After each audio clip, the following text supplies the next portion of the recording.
India News Channel, हक की आवाज। Paradise function palace, paradise function palace महबूब नगर।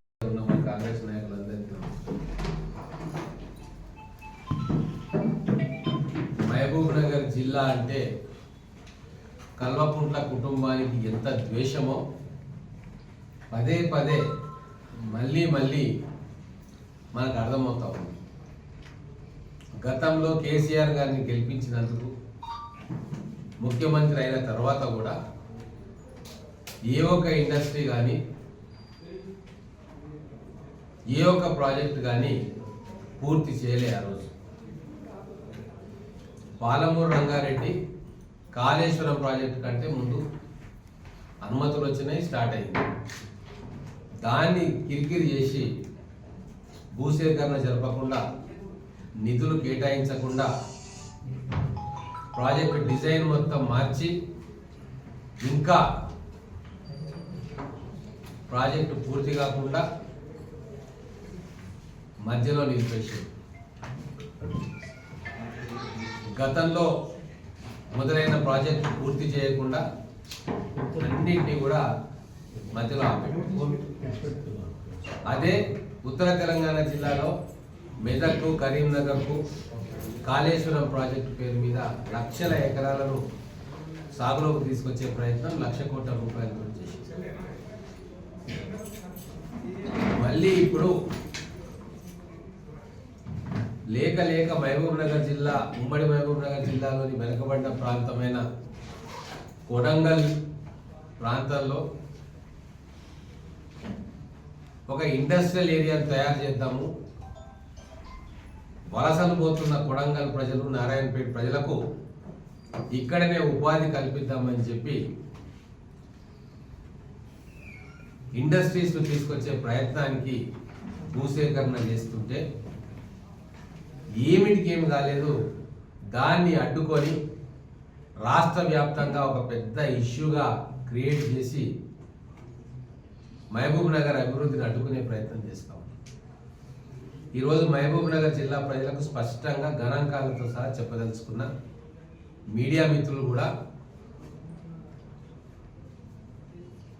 చిన్న చిన్న విషయాలను భూతద్దంలో చూసి వార్తలు రాసే బదులు మన జిల్లాకు గతంలో కల్వకుంట్ల కుటుంబం ఎంత అన్యాయం చేసిందో, ఇప్పుడు జిల్లా బిడ్డ ముఖ్యమంత్రి అయి డెవలప్మెంట్ చేస్తూ ఉంటే ఓర్చుకోలేక ఎట్లా అన్యాయం చేస్తున్నారో కొద్దిగా మీరు కూడా దయచేసి ఆలోచన చేయండి.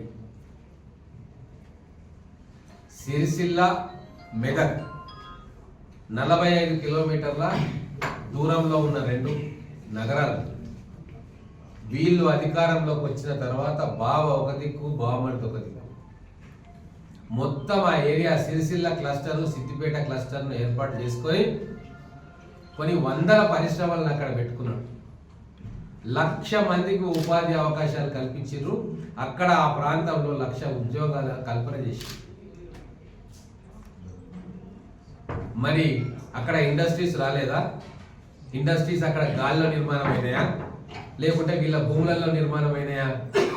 అక్కడ కూడా ల్యాండ్ అక్వైర్ చేసి వాళ్ళకు తగిన కంపెన్సేషన్ ఇచ్చి, అక్కడ సబ్సిడీలు ఇప్పించి, ఇన్సెంటివ్స్ ఇప్పించి, ఎన్నో రకాల రాయితీలు ఇప్పించి, ఫార్మా క్లస్టర్స్ కావచ్చు, హ్యాండ్లూమ్, పవర్లూమ్ సెక్టరు,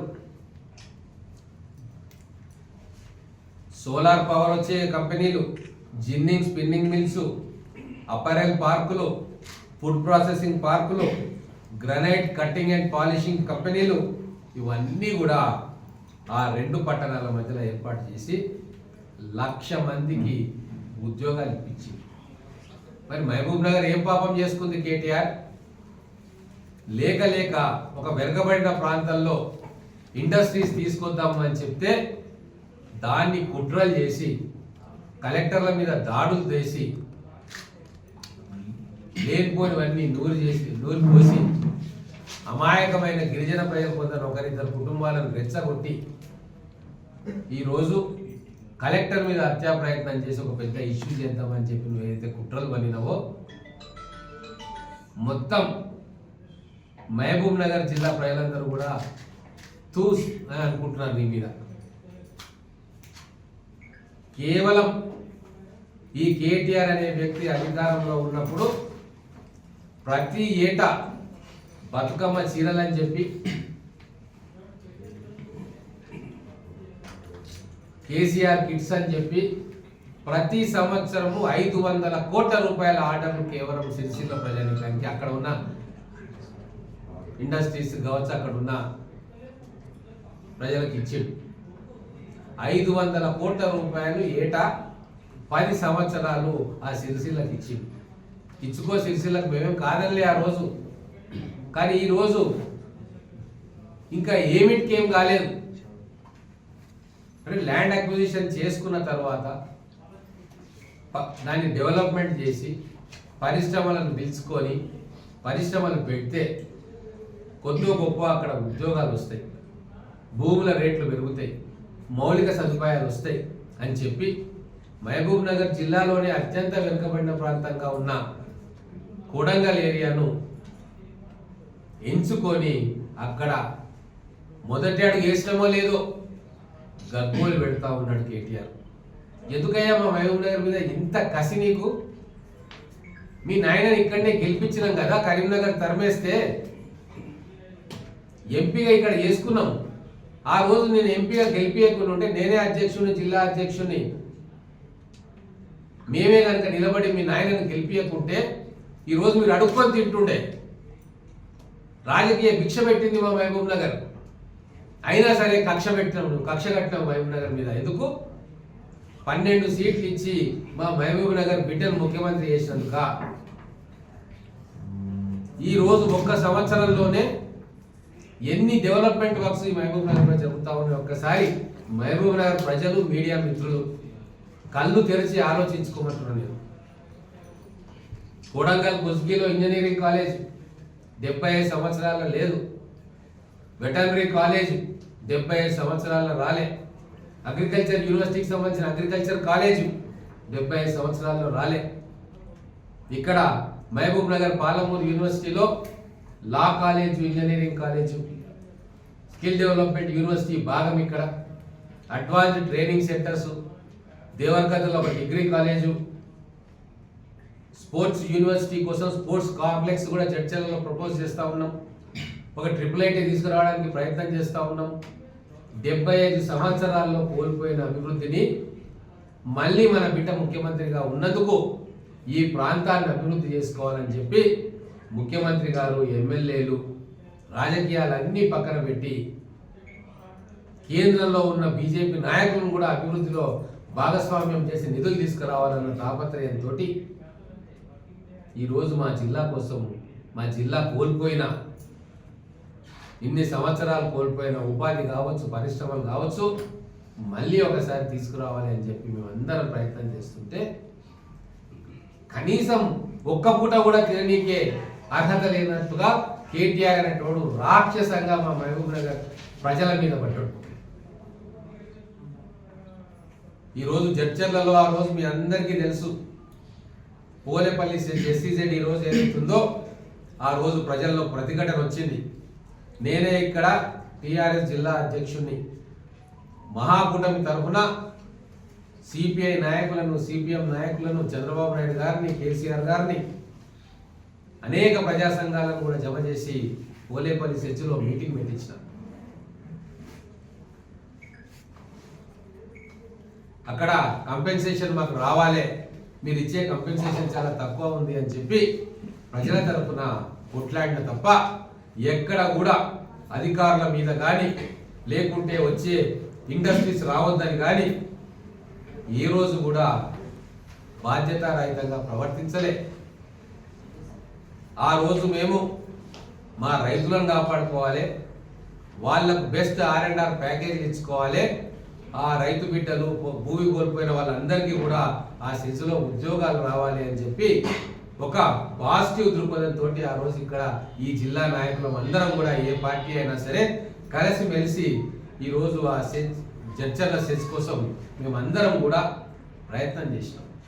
మేము ప్రతిపక్షంలో ఉన్నాం ఆ రోజు, అప్పుడు కాంగ్రెస్ పార్టీ అధికారంలో ఉంది. అయినా కూడా ప్రజల కోసం మేము కొట్లాడినాం తప్ప అధికారుల మీద దాడులు చేయడమో లేదా ఉపాధి కల్పనకు అడ్డంకిగా మేము ఏ రోజు కూడా చేయలే. ఈరోజు జడ్చర్లలో ఆ సెజ్ ఏర్పాటు అయినందుకు 30,000 మందికి ఈరోజు ఉపాధి దొరుకుతుంది. అక్కడ ఈ ప్రాంత స్వరూపమే మారుతూ ఉంది. ఇంటర్నేషనల్ యూనివర్సిటీలు ఇప్పుడు అక్కడ జడ్చర్ల సెజ్లో ఉన్నాయి, ఇంకా అనేకం రాబోతా ఉన్నాయి. ఈరోజు హెట్రో డ్రగ్స్ అయితేనేమి, అరబిందో ఫార్మా అయితేనేమి, ఇంకా అనేక మల్టీనేషనల్ కంపెనీలు ఈరోజు జడ్చర్లలో వాళ్ళ ఫ్యాక్టరీస్ పెట్టి ఉపాధి అవకాశాలు మన మహబూబ్ నగర్ బిడ్డలకు ఇస్తా ఉన్నారు. అలాగే మళ్ళా కొడంగల్ ప్రాంతం, నారాయణపేట ప్రాంతం కూడా విద్యా ఉపాధి అవకాశాలు పెరగాలి. ఆ పశ్చిమ మహబూబ్ నగర్ ఎడారిగా ఉన్నది, వలసలు పోతా ఉన్నారు కాబట్టి వాళ్ళకు ఆధారం చూపాలి అని చెప్పి తొందరగా అక్కడ ఫార్మా కంపెనీలు కావచ్చు, టెక్స్టైల్ కంపెనీలు కావచ్చు, మిగతా కంపెనీలు అన్నింటినీ కూడా అక్కడికి తీసుకొచ్చి మన బిడ్డలకు కొలువులు ఇవ్వాలని చెప్పి మేము తాపత్రయపడతా ఉంటే ఎంత దారుణంగా కుట్ర చేసినవయ్యా కేటీఆర్, నువ్వు ఫోన్లలో మాట్లాడి మీ గూండాలుగా ఉన్న మీ నాయకులను ముందుకు పెట్టి అధికారుల మీద దాడులు చేపించి దాన్ని పెద్ద ఇష్యూ చేసి ఈరోజు మహబూబ్ నగర్లో అభివృద్ధిని ఆపుకునే ప్రయత్నం చేస్తా ఉన్నాం. పూర్తిగా బట్టబయలు అయిపోయింది నీ కుట్ర. తగిన శాస్తి చేసిరు మీకు. పోయినసారి 14లో 12 ఎమ్మెల్యేలను కాంగ్రెస్ గెలిపించింది. మరి ఈ మహబూబ్ నగర్ ప్రజలకు ఉన్న మీ మహబూబ్ నగర్ మట్టిని ఉన్న మా రేవంత్ రెడ్డి గారు కానీ మేము కానీ తీర్చుకోవద్దా? నువ్వు ఎన్ని ఆటంకాలన్నా సృష్టించు, ఎన్ని కలబొలి మాటలన్నా చెప్పుకో, ఖచ్చితంగా మా ఉమ్మడి పాలమూరు జిల్లాను నీ కరీంనగర్ జిల్లా కంటే కూడా ఎక్కువగా ఈ 5 సంవత్సరాల్లో అభివృద్ధి చేసి చూపిస్తాం. లక్షలాది మంది మా బిడ్డలకు ఉపాధి అవకాశాలు కల్పిస్తాము. ఇక్కడ విద్యా సంస్థలు నెలకొల్పుతాము. అలాగే ఎక్కడైనా భూములు కోల్పోయిన రైతులు ఉంటే వాళ్లకు బ్రహ్మాండమైన కంపెన్సేషన్ ఇచ్చి వాళ్ళ పిల్లల భవిష్యత్తు కోసం ఏం చేయాలనో అవన్నీ కూడా చేసి ఈ జిల్లాను నిలబెడతాం. ఈ జిల్లాను ప్రగతి బాటలో పయనింపజేస్తాం. నువ్వు ఎన్ని రాక్షస క్రీడలు, ఎన్ని కుట్రలు కుతంత్రాలు చేసినా వాటన్నిటిని కూడా తిప్పి కొడతాం. ఖబర్దార్ కేటీఆర్, మీకు విధ్వంసం తెలుసు, మీకు పచ్చగా ఉన్నదాన్ని కాల్చేయడం తెలుసు. ఎవడైనా సంతోషంగా ఉంటే, ఆ కళ్ళల్లో సంతోషంగా ఉంటే మీరు కళ్ళల్లో నిప్పులు పోసుకుంటారు, మీ కడుపులు రగిలిపోతూ ఉంటాయి. అట్లనే మహబూబ్ నగర్ అభివృద్ధి చెందుతూ ఉంటే మీకు కడుపు రగిలిపోతూ ఉంటుంది. ఎప్పటికీ మహబూబ్ నగర్ వలసల జిల్లాగా ఉండాలి, ఎప్పటికీ మహబూబ్ నగర్ వెనకబడిపోవాలి. మహబూబ్ నగర్ ఒక ఆట వస్తువుగా మాత్రమే ఉండాలి. మీరు దాన్ని చూపించి వేల లక్షల కోట్ల రూపాయల సొమ్ము చేసుకోవాలి అన్న ఆలోచన తప్ప మహబూబ్ నగర్ జిల్లాకు నిజమైన అభివృద్ధి వస్తుంటే మీరు ఓర్చుకోలేకపోతా ఉన్నారు. ఇదే నేను మా జిల్లా ప్రజలకు చెప్పదలుచుకున్నాను.